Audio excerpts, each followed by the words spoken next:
ਸੋ ਰਮਨ ਜੀ ਅੱਜ ਪਹੁੰਚੇ ਹੋਏ ਆ ਟਰੱਕ ਸ਼ੋਅ ਦੇ ਉੱਤੇ। ਸੋ ਮਿਡ ਅਮਰੀਕਾ ਟਰੱਕ ਸ਼ੋਅ ਜਿਹੜਾ ਆਈ ਥਿੰਕ ਕੰਟਕੀ 'ਚ ਹੁੰਦਾ, ਲੂਈਵਿਲ ਦੇ ਵਿੱਚ, ਉੱਥੇ ਪਹੁੰਚੇ ਆ।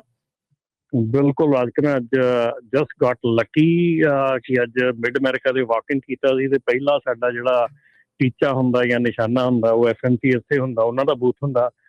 ਸੋ ਬੜੀ ਵਧੀਆ ਗੱਲ ਹੋਈ ਕਿ ਅੱਜ ਸਵੇਰੇ ਪਹਿਲਾਂ ਬੂਥ ਤੇ ਜਾਂਦੇ ਹੀ ਜਿਹੜੇ ਐਡਮਿਨਿਸਟ੍ਰੇਟਰ ਹੈਗੇ ਆ ਡੈਰੇਕ ਬਾਰ, ਉਹਨਾਂ ਦੇ ਨਾਲ ਮੁਲਾਕਾਤ ਹੋ ਗਈ ਤੇ ਗੱਲਬਾਤ ਹੋਈ ਤੇ ਗਾਂਹ ਵਾਸਤੇ ਜਿਹੜੀ ਗੱਲਬਾਤ ਦਾ ਰਸਤਾ ਉਹ ਖੁੱਲਿਆ ਤੇ ਉਹਨਾਂ ਦੇ ਨਾਲ ਜਿਹੜੀ ਗੱਲਬਾਤ ਹੋਈ ਉਸ ਤੋਂ ਕਾਫੀ ਲੱਗਾ ਕਿ ਉਹ ਕਾਫੀ ਚਾਹਵਾਨ ਆ ਕਿ ਜਿਹੜੀਆਂ ਪ੍ਰੋਡਕਟਿਵ ਚੀਜ਼ਾਂ ਹੋਣੀਆਂ ਤੇ ਕਰਨੀਆਂ ਜ਼ਰੂਰੀ ਹੈਗੀਆਂ ਇਸ ਵੇਲੇ। ਤੇ ਨਾਲੇ ਜਿਹੜਾ ਦੂਸਰਾ ਹੈਗਾ ਕਿ ਆਪਾਂ ਨੂੰ ਆਪਣੀ ਜਿਹੜੀ ਕਮਿਊਨਿਟੀ ਦਾ ਨਾਂ ਹੈਗਾ ਉਹਨੂੰ ਕਲੀਅਰ ਅਪ ਕਰਨ ਦੇ ਲਈ ਸਾਨੂੰ ਜਿਹੜਾ ਆ ਏਜੰਸੀਜ਼ ਦੇ ਨਾਲ ਜਿਹੜਾ ਆ ਮਿਲ ਕੇ ਏਜੰਸੀਜ਼ ਦੇ ਨਾਲ ਕੰਮ ਕਰਨਾ ਪੈਣਾ, ਤਾਂ ਕਿ ਜਿਹੜਾ ਆਹ ਬੈਡ ਨੇਮ ਹੋਇਆ, ਇੰਨਾ ਬੈਡ ਨੇਮ ਚੱਲ ਰਿਹਾ ਸਿੰਘ ਦਾ, ਕੌਰ ਦਾ। ਮੈਂ FMCSA ਦੇ ਬੂਥ ਤੇ ਗਿਆ, ਰਾਜਚਰਨ ਸੁਣ ਕੇ ਹੈਰਾਨੀ ਹੋਈ ਕਿ ਉੱਥੇ ਹਰ ਇੱਕ ਬੰਦਾ ਜਿਹੜਾ ਉਹ ਸਿੰਘ ਤੇ ਕੌਰ ਦੀ ਗੱਲ ਕਰ ਰਿਹਾ ਸੀਗਾ ਕਿ ਬਹੁਤ ਜ਼ਿਆਦਾ ਜਿਹੜਾ ਪ੍ਰੋਬਲਮ ਆ ਰਹੀ ਹੈਗੀ ਆ, ਨੋ ਨੇਮ ਗਿਵਨ ਦੀ ਪ੍ਰੋਬਲਮ ਆ ਰਹੀ ਹੈਗੀ ਆ।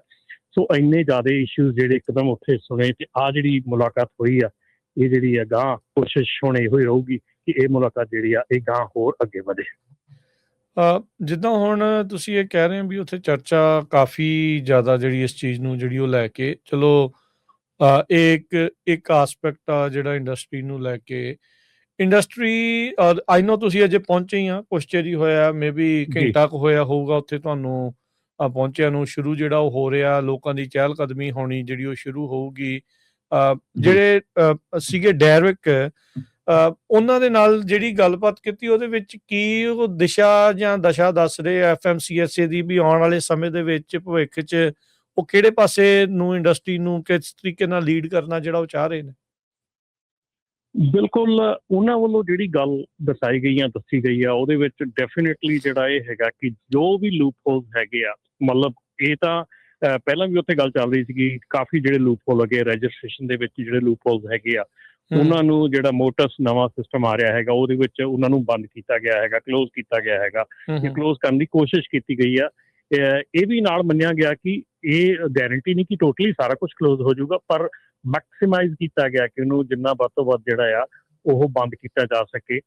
ਤੇ ਜਿਹੜੀ ਡੈਰੇਕ ਬਾਰ ਉਹਨਾਂ ਦੀ ਨਾਲ ਗੱਲ ਹੋਈ ਆ ਉਹਦੇ ਵਿੱਚ ਮੇਨਲੀ ਇਹੋ ਹੀ ਗੱਲ ਹੋਈ ਆ ਕਿ ਜਿਹੜੀ ਕਮਿਊਨਿਟੀ ਦਾ ਸਾਥ ਹੈ ਜਾਂ ਕਮਿਊਨਿਟੀ ਦੇ ਨਾਲ ਮਿਲ ਕੇ ਜਿਹੜਾ ਕੰਮ ਕਰਨ ਦੀ ਗੱਲ ਉਹਨਾਂ ਨੇ ਆਖੀ ਆ। ਔਰ ਉਹਨਾਂ ਨੇ ਬਿਲਕੁਲ ਇਹ ਕਿਹਾ ਕਿ they are very interested to sit down and talk and go more deep into the situation ਕਿ ਕਿਉਂ ਇਹ ਹੋ ਰਿਹਾ ਹੈਗਾ, ਕਿੱਦਾਂ ਹੋ ਰਿਹਾ ਹੈਗਾ ਤੇ ਕੀ ਇਹਦੇ ਵਿੱਚ ਕੀਤਾ ਜਾ ਸਕਦਾ, so that we can stop all this chaos ਜਿਹੜੀ ਚੱਲ ਰਹੀ ਹੈ ਇਸ ਵੇਲੇ, ਫਰੋਡ ਚੱਲ ਰਿਹਾ ਇਸ ਵੇਲੇ, ਜਾਂ ਜਿਹੜੀਆਂ ਚੀਜ਼ਾਂ ਥੈਫਟ ਚੱਲ ਰਿਹਾ ਇਸ ਵੇਲੇ। ਉਹਦੇ 'ਚ ਬਹੁਤ ਚੀਜ਼ਾਂ ਜਿਹੜੀਆਂ ਹੈਗੀਆਂ ਜਿਸ 'ਚ ਉਹਨਾਂ ਨੇ ਕਿਹਾ ਕਿ there is a very possibility ਕਿ ਬਹੁਤ ਵਧੀਆ ਚਾਂਸ ਹੈਗਾ ਬੈਠ ਕੇ ਗੱਲ ਕਰਕੇ ਇਹਨੂੰ ਜਿਹੜਾ ਕਲੀਅਰ ਅਪ ਕਰਨ। ਤੇ ਰਮਨ ਜੀ, ਨੌਨ ਡੋਮਿਸਾਈਲ ਦਾ ਵੀ ਤੁਸੀਂ ਕੁਛ ਪੁੱਛਿਆ ਕਿੱਦਾਂ ਆ ਜਾਂ ਕਿਵੇਂ ਆ? ਕਿਉਂਕਿ ਆਪਣੀ ਕਮਿਊਨਿਟੀ ਦੇ ਕਿਉਂਕਿ ਕਾਫੀ ਲੋਕ ਉਸ ਦੇ ਨਾਲ ਸੰਬੰਧਿਤ ਆ, ਕਿਵੇਂ ਉਹ ਦੇਖਣਾ ਚਾਹ ਰਹੇ ਆ? ਕੀ ਉਸ ਦੇ ਉੱਤੇ ਕੋਈ ਉਹਨਾਂ ਨੇ ਟਿੱਪਣੀ ਕੀਤੀ?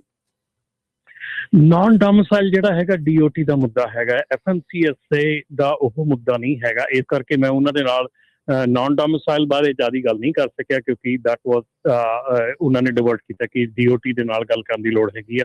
ਪਰ ਨੌਨ ਡੋਮਿਸਾਈਲ ਦੇ ਵਿੱਚ ਉਹ ਕਹਿੰਦੇ ਕਿ ਜਿਹੜੇ ਨੌਨ ਡੋਮਿਸਾਈਲ ਲਾਇਸੈਂਸਿਸ ਆ ਉਹ ਸਟਾਪ ਨਹੀਂ ਹੋਣਗੇ, ਲੇਕਿਨ ਉਹਨਾਂ ਦੀ ਜਿਹੜੀ ਰਿਕੁਆਇਰਮੈਂਟ ਹੈਗੀ ਆ ਉਹ ਚੇਂਜ ਹੋ ਗਈ ਆ।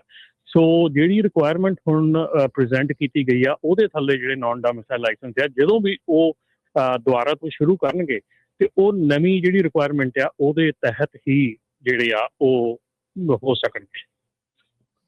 ਠੀਕ ਹੈ। ਸੋ ਰਮਨ ਜੀ ਕਹਿੰਦੇ ਵੀ ਬਾਰ ਵੀ ਉੱਥੇ ਪਹੁੰਚ ਰਹੇ ਆ ਜਾਂ ਪਹੁੰਚੇ ਹੋਊਗੇ ਤੇ ਉਹਨਾਂ ਨੇ ਕਿਹਾ ਵੀ 9 ਰੂਲ ਮੇਕਿੰਗ ਜਿਹੜੇ ਆ ਉਹ 2026 ਤੋਂ ਪਹਿਲਾਂ ਜਿਹੜੇ ਸ਼ੁਰੂ ਹੋਣੇ ਆ ਉਹਦੀ ਪੂਰੀ ਪਲਾਨ ਪੇਸ਼ ਹੋਊਗੀ, ਜਿੱਥੇ CDL mills, entry level driving training rules, certification for electric logging devices ਤੇ new entrant testing for motor carriers.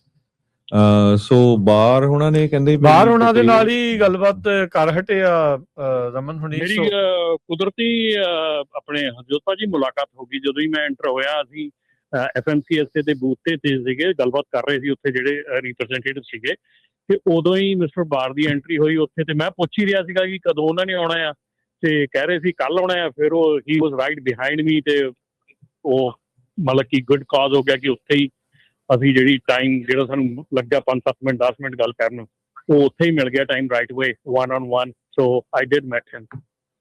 ਸੋ ਕੱਲ ਤੇ ਪਰਸੋਂ 2 ਸੈਸ਼ਨ ਹੋਣੇ ਆ, ਉਹਨਾਂ ਦੇ ਵਿੱਚ ਡਿਟੇਲ ਚ ਕਹਿੰਦੇ ਇਹ ਜਿਹੜੇ ਮੁੱਦੇ ਮੈਂ ਦੱਸੇ ਆ ਇਹਨਾਂ ਦੇ ਉੱਤੇ ਗੱਲਬਾਤ ਹੋਊਗੀ।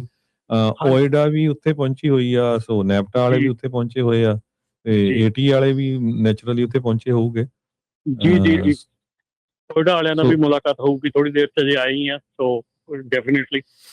ਸੋ ਕਿੱਦਾਂ ਰੌਣਕ ਕਿੰਨੀ ਕੁ ਲੱਗ ਰਹੀ ਆ, ਅੱਗੇ ਅਜੇ ਬੂਥ ਵਗੈਰਾ ਸੈਟਅਪ ਹੀ ਹੋ ਰਹੇ? ਨਹੀਂ, ਰੌਣਕ ਪੂਰੀ ਹੈ ਜੀ। ਬੂਥ ਤਾਂ ਸੈਟਅਪ ਹੋ ਜਾਂਦੇ ਅੱਜ, ਜਦੋਂ ਸਵੇਰੇ 10 ਵਜੇ ਖੁੱਲਦਾ ਤੇ ਲਾਈਵ ਹੁੰਦਾ। ਸੋ 10 ਵਜੇ ਤੋਂ ਬਾਅਦ ਸਾਰਾ ਕੁਝ ਜਿਹੜਾ ਆ ਚੱਲ ਪੈਂਦਾ। ਸੋ ਪੂਰੀ ਗਹਿਮਾ ਗਹਿਮੀ ਦੇ ਨਾਲ ਹੈ ਜੀ, ਪੂਰਾ ਚੱਲ ਰਿਹਾ ਕੰਮ। ਚਲੋ ਇਹ ਤਾਂ ਹੁਣ ਫਿਰ ਤੁਹਾਨੂੰ ਅਗਲੀ ਵਾਰੀ ਪੁੱਛਾਂਗੇ ਵੀ ਹੋਰ ਕਿਹੜੇ ਕੋਈ ਨਵੀਂ ਟੈਕਨੋਲੋਜੀ ਨੂੰ ਲੈ ਕੇ ਕੀ ਕੁਛ ਜਿਹੜਾ ਹੋ ਰਿਹਾ, ਜੇ ਤੁਸੀਂ ਤੋਰਾ ਫੇਰਾ ਕਰਨਾ ਹੋਣਾ, ਮਿਲਣਾ ਗਿਲਣਾ ਹੋਣਾ, ਕੋਈ ਚੀਜ਼ ਜਿਹਨੇ ਤੁਹਾਡੀ ਅੱਖ ਨੂੰ ਖਿੱਚਿਆ, ਕੋਈ ਨਵੀਂ ਚੀਜ਼ ਦੇਖਣ ਨੂੰ ਮਿਲੀ, ਜਾਂ ਕੋਈ ਜਿਹੜੇ ਟਰੱਕ ਵਗੈਰਾ ਜਾਂ ਉਹਦੇ ਵਿੱਚ ਇਲੈਕਟ੍ਰਿਕ ਵਾਲੇ, ਆਟੋਨੋਮਸ ਵਾਲੇ, ਜਾਂ ਕੋਈ ਵੀ ਇਦਾਂ ਦੀ ਚੀਜ਼ ਜਿਸ ਨੇ ਤੁਹਾਡੀ ਅੱਖ ਨੂੰ ਖਿੱਚਿਆ ਹੋਵੇ ਉੱਧਰ ਨੂੰ? ਅਜੇ ਤਾਂ ਕੁਦਰਤੀ ਰਾਜ ਮੈਂ ਅਜੇ ਐਂਟਰ ਹੀ ਕੀਤਾ ਸੀਗਾ ਸ਼ੋਅ ਦੇ ਵਿੱਚ, ਆਪਣਾ ਬੈਜ ਲੈ ਕੇ। ਅਜੇ ਮੈਂ ਸਿੱਧਾ FMCSA ਦੇ ਬੂਥ ਤੇ ਪਹੁੰਚਿਆ ਸੀ ਜਦੋਂ ਆਹ ਮੁਲਾਕਾਤ ਹੋ ਗਈ। ਸੋ ਹੁਣ ਮੈਂ ਸ਼ੋਅ ਦੇ ਅੰਦਰ ਐਂਟਰ ਕੀਤਾ ਆ। ਸੋ ਹੁਣ I will go over the show, ਤੇ ਤੁਹਾਡੇ ਨਾਲ ਫਿਰ ਬਾਅਦ ਦੇ ਵਿੱਚ ਸ਼ੋਅ ਦੇ ਬਾਰੇ ਦੇ ਵਿੱਚ ਵੀ ਸਾਰੀ ਡੀਟੇਲ 'ਚ ਗੱਲ ਕਰਾਂਗੇ ਜੀ।